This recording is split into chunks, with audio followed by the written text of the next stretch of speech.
So good evening and welcome to More Yoga's Connection Cafe.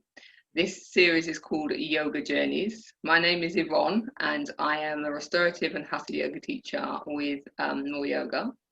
So Connection Cafe, some of you know that it started on the back of lockdown, a way for us to connect as everything was just, so different and we were away from our friends and just a way to connect, which is great. And then with the Black Lives Matters movements, Beck, the head of marketing, asked me if I would like to host a session in some way. So I came up with this idea to interview yogis of colour, to amplify melanated voices and give everybody a chance to hear the wide and varied ways that we all came into yoga. So I asked the same 10 questions of each of the yogis, and as we were just discussing, we've got different yogis coming on right through till mid-December. So thanks for your support, thanks for tuning in. So tonight's guest is Lildonia Lawrence. Welcome. Hello. Thank you for having me. You're most welcome. So welcome to Connection Cafe, and thank you for agreeing to share your yoga journey. Yeah. So let's just jump straight in. So before that, you're well, you're healthy, you're happy, or I'm well, I'm good, I'm enjoying life. Yes, thank you. Marvelous. So we're jumping straight in with the first question. Honoring our ancestors, tell us your family lineage. Yeah, so my family lineage is a bit of an interesting one. My mum is from Barbados, so we've got Bajan heritage, and my dad is from Alaska. So he's Alaskan, and they met in London, and that was their journey, and so that's how I came to be. It's a bit of an unusual one. Amazing, amazing. Thanking you.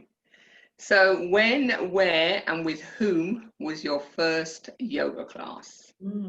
So my first yoga class was about 7.5 years now, and it was literally just a class in a gym. And I was one of those naive people that thought, okay, I've done my body pump, I've done my spin, I'm going to have a relaxed class now. And I looked on the timetable and I saw a yoga class, and it was just sort of hatha yoga, was just like, see how it goes, went and did it.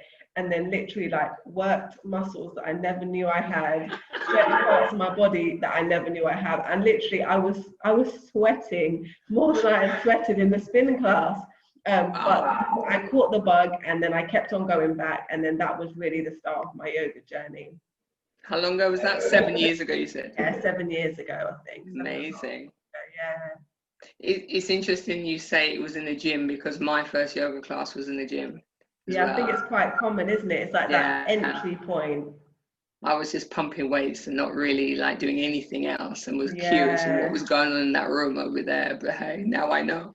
Yeah, exactly. Exactly. Okay, so when did you realize that you wanted to teach yoga? So actually thinking about it, it was more than 7 years ago. Time flies. It was probably about 9 years ago now. And prior to me starting yoga, my mum was always a yogi, and telling me, she was always telling me about the benefits. She did hot yoga, so she done what was Bikram and is now Fierce Grace, and so it's always kind of been there in the background, and I've always been aware. And sort of I was working in my day job, so I'm a life coach and I work in mental health, and I was doing that sort of work, and it was ticking along, and I was teaching other fitness classes, Zumba and bits and bobs, and I was doing my yoga practice just purely for me as a part of enjoyment. I started working more with one-to-one clients, and I was working with people who were pre and postnatal, and it sort of resonated with me that I would need something that's more mind body to work with them. And even though I had yoga in my own life, my own practice, it sort of hadn't occurred to me to take it forward as something I would offer up. So at that point, I said, actually, maybe this is something that I could, take from my own personal practice and add as something I can share. And then actually I started off with a pre and postnatal teacher training. And that was really beautiful. And it was like a lovely 8 days with some really fantastic women. And we literally just focused on pre and postnatal, birthing, pregnancy. And then it sort of went from there. After that, I did other CPDs. And of course, I did my full Hatha and Vinyasa training. And then it went from there, really. Okay. So going back to your original teacher, are you still in touch with that teacher from your like first class? Yeah, so we stayed in touch for maybe 6 years because I then started teaching at that same gym. But wow. Now, unfortunately, we've both kind of gone in different pathways and different journeys. But luckily, I do still speak with like the ladies who trained me in pre and postnatal. My very first teacher training, and I'm really, really close to that teacher as well. She's lovely. Okay, so moving on to talk about the training. No, in fact, when did you realize you wanted to teach? Yeah, so I think that must have been about 4 years after I'd been practicing it. It had such a profound impact on me and on my life that I was like, this definitely is something that I have to work with a little bit more. And there was a particular student that I was working with. She'd had her baby and she was trying to get back in shape, and so I was working with her from more of a fitness perspective, but she'd actually disengaged with her lower body. So she was finding it really hard to engage the muscles in her lower body, which in the fitness world would just be like, come on, try harder, you know, it's that kind of mentality. But actually I realized that due to the, you know, she'd been through quite a traumatic birthing experience, and she needed something more. She needed to reconnect with her body. She needed to get to a place of calm and center and soften and sort of love herself. From being from the fitness background, we're kind of taught to like punish ourselves. So that's when I was like, actually, what I'm doing in my own personal practice could really benefit this lady. And that was like kind of the catalyst that made me want to go and train. And that was, yeah, about 4 years after I'd been practicing. Excellent, thank you. So where was your first teacher training and who was that with? Yeah, so that was with a company called Yoga Grow, and it was in Bushey near London. Okay. It was a really, really beautiful course. I mean, it was just so holistic and so caring, and it was just such a held space. They all got us to bring items to put on an altar at the beginning of the 8 days. We all shared our own experiences related to birth, pregnancy, people we know, or our own experiences. And it was just a really, really like sort of nourishing space. And it sort of just fueled the fire that I wanted to teach even more. It was really lovely. So you did the pregnancy first, yeah. Then you did the Vinyasa and Hatha. Yeah. How much later did you do the Vinyasa and Hatha? I think it was about 1.5 years after. Okay. So I was teaching like yoga inspired workouts from like the fitness background, but I really wanted to ground with the full course, and I wanted to go to more general population as well. So that was about 1.5 years later, and I did that with Sally Park's yoga. Okay, cool. So is Sally your teacher? Who would you say your teacher is? Who would I say my teacher is? So probably because I did with Yoga Grow first, I would probably like think of them as like my original teachers who kind of initiated me into the fold. Okay, yeah. Wonderful. Can you remember to both of your trainings, how many people of colour were on your trainings? So in the first training, I was the only one. And in my second training, I believe there were 2 of us, and that was quite a big group. I think there was 27 of us, and I think there was just 2 of us. So. And in the first group, how many were in the first group? The first group was small. There was 8 of us, and I was the only one. And we did actually touch on it a bit in the course because it was pre and postnatal. We had to work with baby dolls to represent the babies for the mum and baby section of the course. And it became quite apparent because all the babies were white babies. So there was like this awkward moment where they were like handing out the babies, and then there was just like this realization of like, oh, actually, not every baby is a white baby. And then we all, you know, we kind of had a laugh about it, but it was something that did come up during that training. And are you aware that did they change that part of the training? Are the babies now more diverse when they hand them out, maybe? Well, after that, they stopped teaching because the teachers moved to different places. Right. But I did do a similar conversation like this actually with Sarah, my teacher, about race and parenting during lockdown. So this is something that we've still continued to have as a dialogue between us, even though she's no longer leading teacher training. Okay. Yeah, so it's an interesting one, the teacher training and, you know, the representation on the courses, but slowly now, you know, rest in peace, George Floyd. Yeah. Hopefully things will start to change where, you know, there's maybe scholarships being offered and actually, you know, people are feeling more comfortable to go into the spaces because, you know, the numbers slowly are increasing. There was more people of colour on my training than I'd seen in previous ones that I was aware of. So we can only hope it will continue to improve.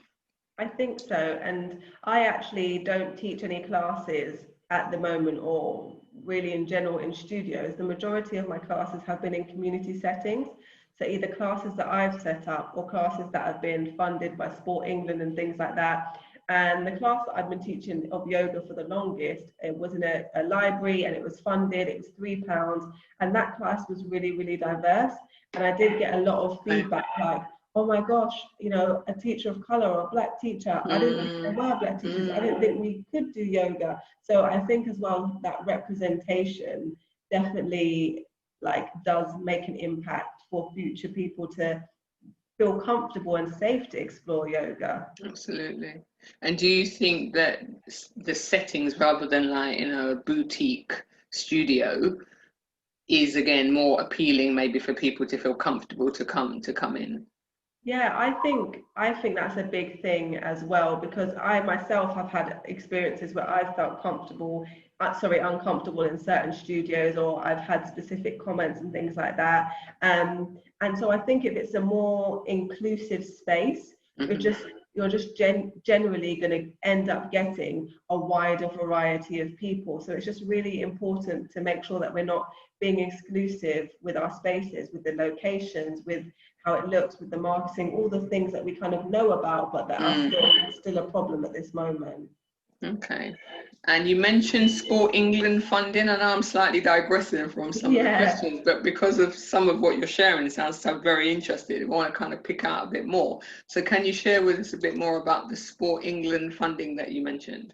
So I've been lucky enough to have been funded by a few different people over the years, and an organisation that I work with is Sport at the Heart, who are a really fantastic organisation in Brent, and they provide low cost or free sports activities for members of the community. So with Sport at the Heart, we were able to deliver yoga classes for £3 in the library, and that went on for a long time. We've had to stop, of course, because of COVID, and we've not been able to pick up again. But that was just like such an amazing experience, because teaching those classes and like looking at the people around me, it looked very, very different to the classes that I myself attend. And I could see why it was actually the community, it was actually the people who live in the area. Whereas even me, because I live in zone 4, I mean, I would travel into zone 1 or 2 to practice. So it was just really nice to be just surrounded by people who live in the area, all different backgrounds. And yeah, it's just a pleasure to be able to offer that. Lovely, thank you. That's really interesting. And so I think there's feedback on my mic, so I'm moving back a little bit from the screen. So moving on, highs and lows of the wellness industry. So start with the lows, and then let's end on a high. So what are the lows that come to mind, if any? I think one of the lows of the wellness industry is that for many of, you know, my colleagues, my peers, we came into this industry for the love and the passion of our modality, whatever that may be, whether it's yoga, holistic therapies, Reiki, and they're all practices which encourage us to focus inwards, which is beautiful. However, with the increasing popularity of social media, We're expected to offer our craft in an outward manner. And that's something that I personally have struggled with like a lot, because, you know, you're encouraged these days, have a YouTube page, be on Instagram, be on Facebook, out. And it's like, oh my gosh, this is the exact opposite of what the teachings tell us and what we're trying to imbue in our practices. So I've found that that is a really difficult thing to contend with. And, you know, one of the best yoga teachers that I've ever experienced was this guy when I went to Barbados, and literally I found his poster on a tree and it said Yogi Mark and a phone number. And I just called it. He didn't have a website, he didn't say have anything, and we just met every day and practiced yoga. But, you know, in modern times, in UK, USA, Canada, you know, unfortunately, that ain't gonna work. It's not gonna work. So that is something that I find a struggle and a bit of a low in the wellness industry. Okay. So what are your highs? My highs, I think the high is that in many ways access to wellness in general is a lot more, even though we're talking about it's not accessible maybe in physical spaces, because double-sided coin, because of the internet and social media, it's much more widely accessible to a lot of people. So if people are nervous to go into studios, if people are nervous to go and see a therapist or something like that, they can get information, support and guidance online, which I think is really, really positive.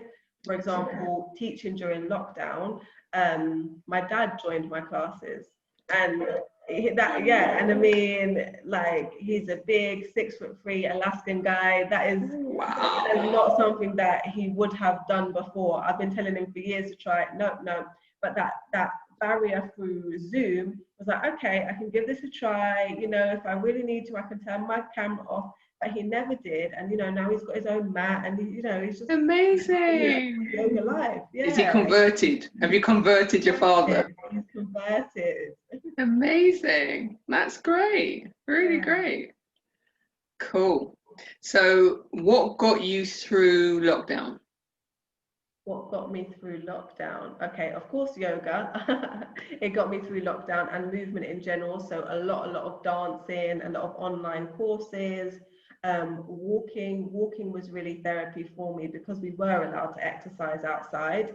That was really powerful for me. And then also like creativity. So when we had the sad and untimely death of George Floyd, rest his soul, I channeled that into creativity. I wrote some poetry, I made some videos, I put them out, and that actually kind of gave me a strength, a purpose even more. So that was something that, out of something bad, unexpectedly allowed me to channel energy into hopefully bringing some positivity or working towards change in our society. So that really, really helped me.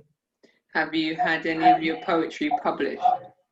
Yeah, so I'm going to be, there's a few little bits that is going on. So there's going to be one piece that's going to be published soon, and then the main sort of poem that I did, I actually published that on YouTube and IGTV, and and it went really quite far, which I didn't expect.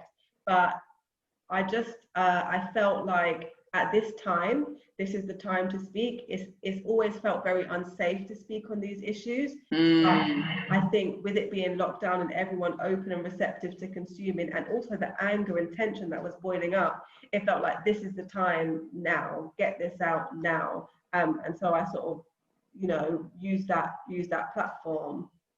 Amazing. So well done. I had no idea about the poetry as well. Did you want to share anything tonight? Not to put you on the spot, but I didn't know if you had anything there ready to share. No pressure. Okay, I could share a poem. Yeah, if you want to, if you're comfortable. It's just that you've just brought something else to the table, so I thought, why not?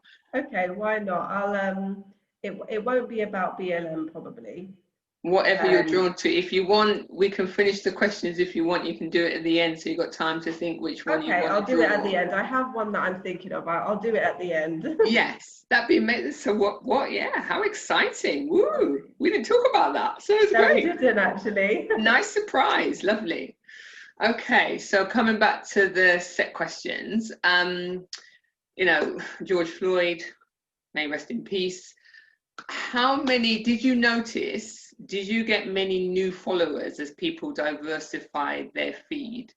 And were you approached by studios who were also, you know, waking up to the fact that they needed to diversify?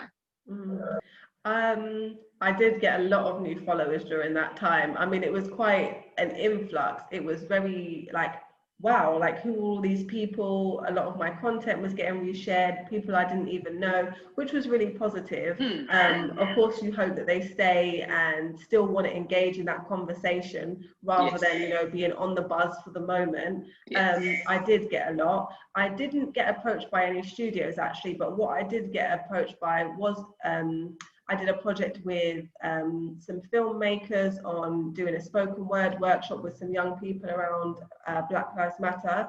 And also I did a similar workshop with Arsenal Football Club, Arsenal in the Community. They have, they have a girls team, and we did some work around that too. So it's actually been quite nice to be able to work with the younger generation, because these were like 14 to 18-year-olds.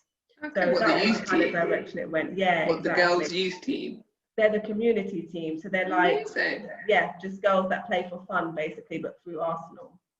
What, at Emirates? Yeah. Wow. Yeah, so that's been nice.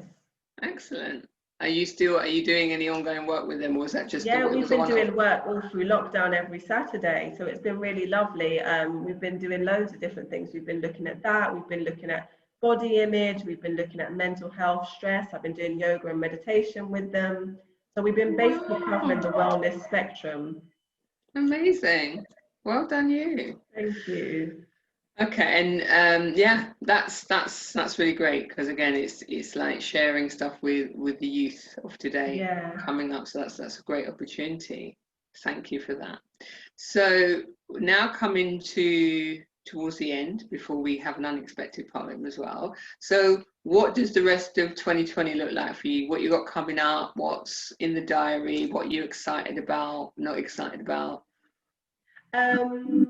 So at the moment, I don't think I've mentioned on here, but me and you spoke, Yvonne, I'm in Italy at the moment. So yeah, I've been in Italy for about just coming up to 2 months now. So I'm able to work remotely from here, which is really lovely. So alongside teaching with my classes and things like that, I'm doing a lot of the mental health work and the work with young people, which I'm all doing remote, which is really great. I'm looking forward to that.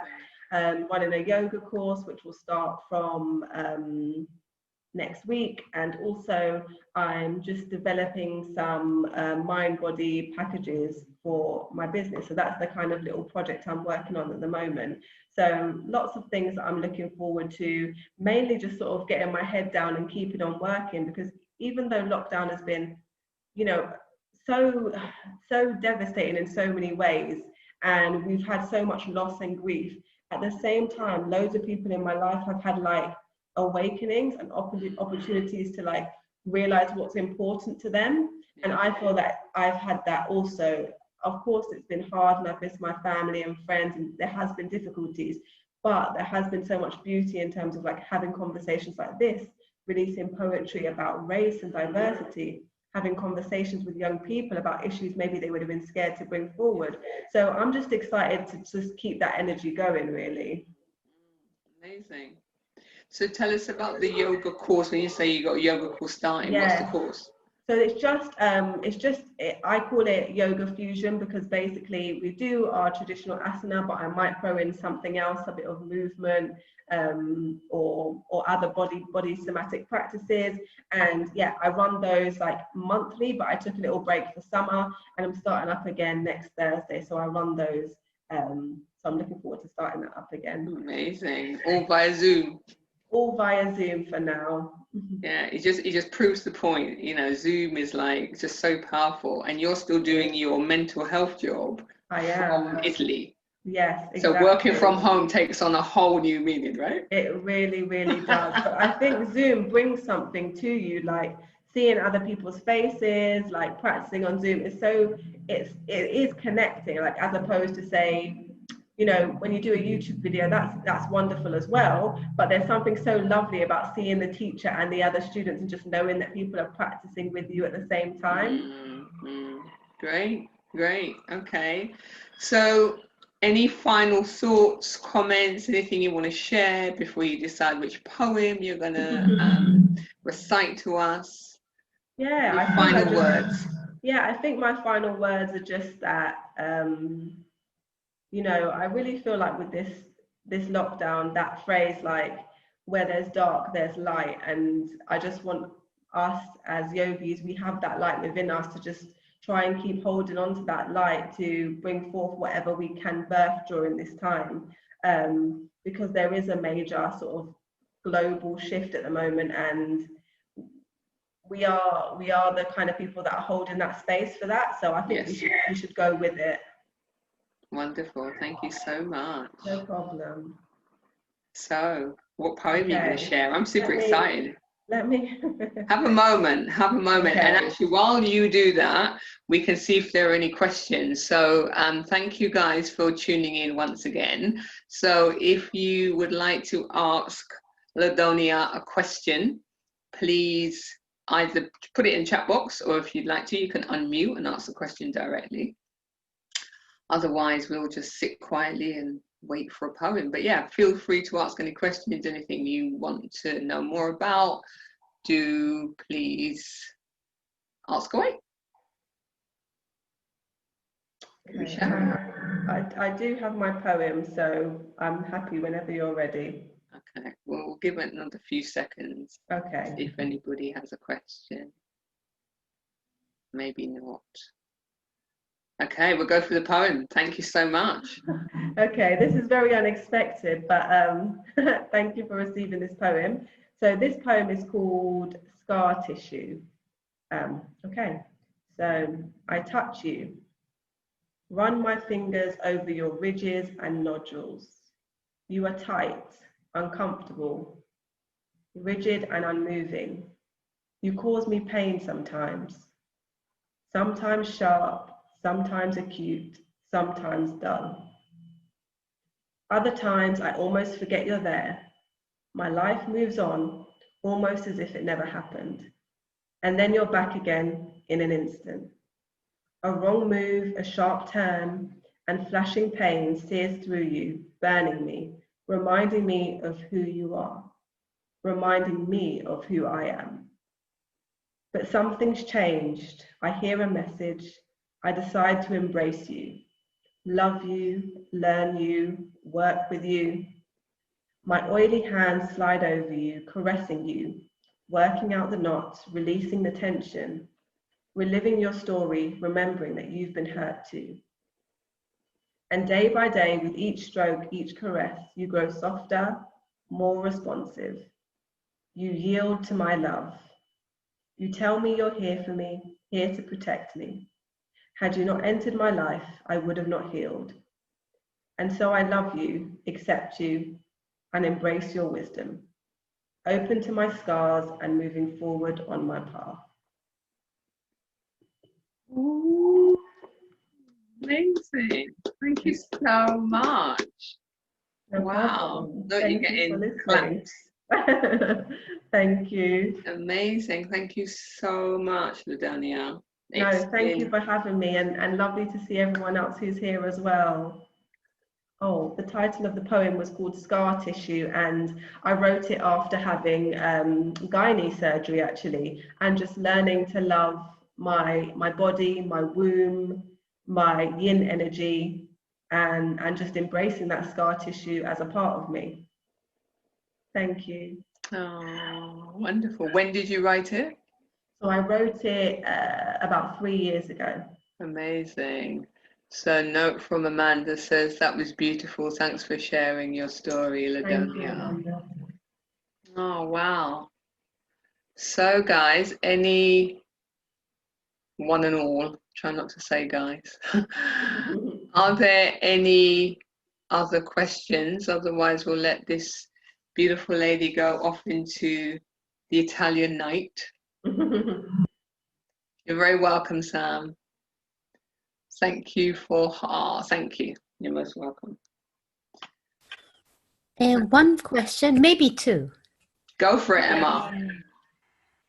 What's it like in Italy? Is there a difference between UK and Italy? And two, you have these, is it 4 different specialities? You do yoga, you do fitness, life coaching, and, mental health. The yes. mental health and life coaching are quite closely related, yes. Is there a favorite? Do you have a favorite and why? Okay, thank you for those questions. I'll answer that one first. I don't actually have a favorite. I really don't have a favorite. I don't think I could live without any of them. And I'm very lucky that I'm able to intertwine them all together. So if I was working with a client with anxiety, I'd most probably do a bit of coaching, a bit of mental health work, a bit of meditation, and a bit of yoga. So they kind of all go together. And yeah, I love them all. But probably, like for me, for my own life, would be yoga. Yes, thank you. And the second one, in relation to what's it like in Italy, is that compared to the UK in terms of COVID? So it's actually really different here. It's there, you know, everyone is wearing masks, and we have to put gel when you go into the shops, like it's mandatory. Like as soon as you enter the shop, they'll be like, hey, anti-bac your hands and stuff like that. So it's much more like people are really, really sticking to the rules, and you will sort of see people like cleaning their hands out and about, but it's without the energy of fear. That I live in London, and I found that there was almost not necessarily sticking to the rules in my area, but then there was the energy of fear at the same time. So that's something that I've really noticed as a comparison. So even though I'm wearing my mask and I'm like, we have to, I feel more calm in this environment because it's almost backed by a, I don't know, by a groundedness. So I found it quite different.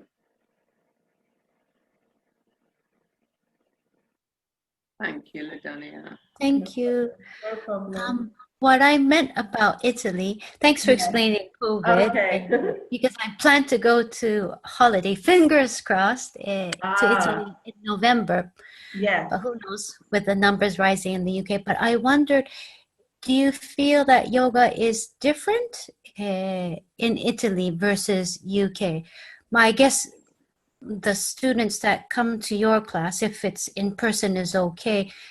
I guess people speak English unless you're fluent in Italian, but is there a difference in how people enjoy yoga there or how people practice there? Well, I haven't noticed too much of a difference, and because things are still a little bit closed, I haven't been out and about. Although I did go to a yoga retreat here, not too far from where I'm staying in Tuscany last year, and it seems quite a similar energy. But the yoga that I've seen practice since I've been in Italy has only been outside so far. So I think it's still outdoors for now. But I don't teach all the classes I teach here are from Zoom, so they're all in English. My Italian, unfortunately, is not good enough yet.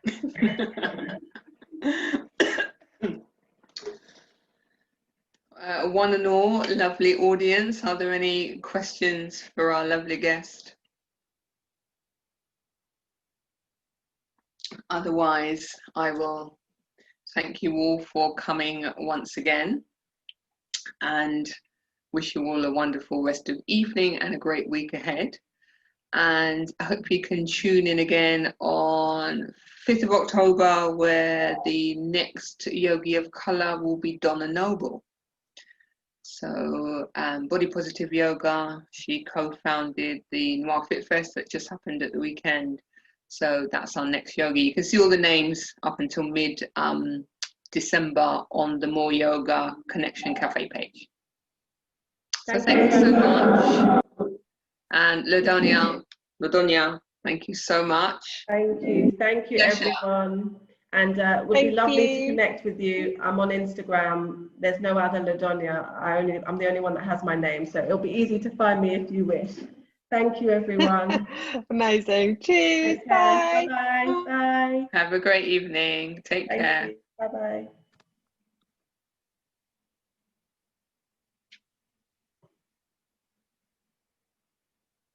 I'll call you, Lildonia. Okay.